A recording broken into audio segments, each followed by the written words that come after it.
দুটো ফুল নিয়ে আসছিলাম, যা দেবেন আমি জানি, তারপরে নিয়ে আসছিলাম আর কি।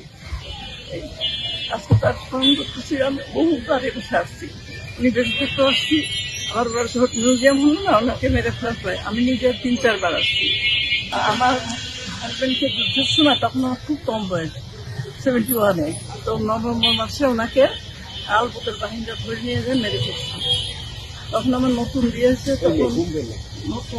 হয়েছে, তখন উনি ঢাকা মেডিকেল কলেজের ডাক্তার ছিলেন। না সমস্যা বলেন আপনি না, আমাকে তো ক্ষতি করতো।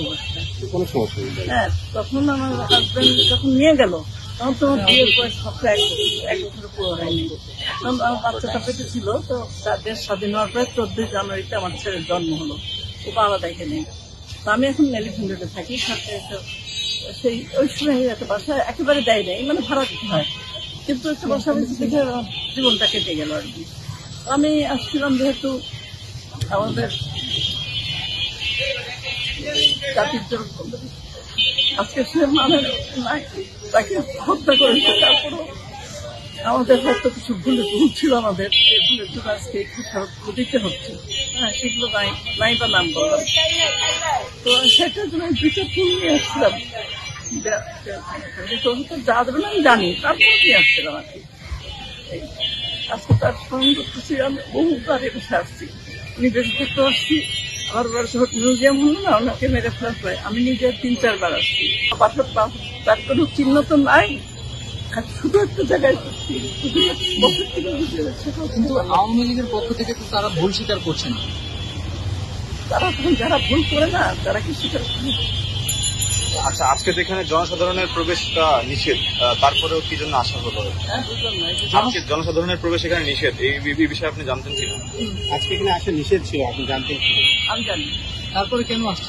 কেন আসছে? অনুভূতির কারণে আসছে। মানে আমার খেয়াল হচ্ছিল যে গত বছর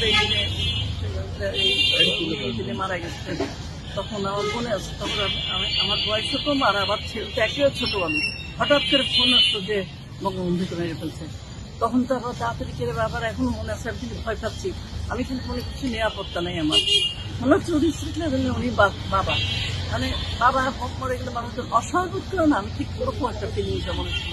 আজকে মূলত আপনার এখানে আসে কেন সেটা আসছে তোমাকে ফোন করতে আসছিল, কিছুই তো হচ্ছে না।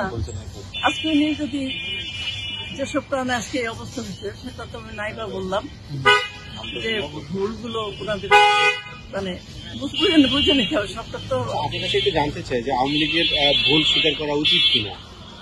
আচ্ছা, আপনার নাম আর পরিচয়টা তাহলে করে মানুষ, আমার মনে হয় আমি তো একেবারে, কিন্তু আমি অনেক ইয়ের সাথে জড়িত ছিলাম, এই পলিটিক্যাল সংগঠনের সাথে ছিলাম, সে কারণে কিছু হলো বুঝি আর কি। তাছাড়া আমার ভাইরা যেটা রাজনীতি করতো, একই রাজনীতি করতো আমার সব ভাইরা। আমার 5 নম্বর থাকতো রাজবাড়ী জেলা আওয়ামী লীগের সভাপতি। এখন এগুলো তো সবাই জানে, এই জন্য আমাদেরও কিছুটা ই করে থাকতে হয়। কিন্তু আমার কথা হলো যে এটা তো কখনোই ভুল ভ্রান্তি যেগুলো করছে আমাদের নেত্রী, সেটা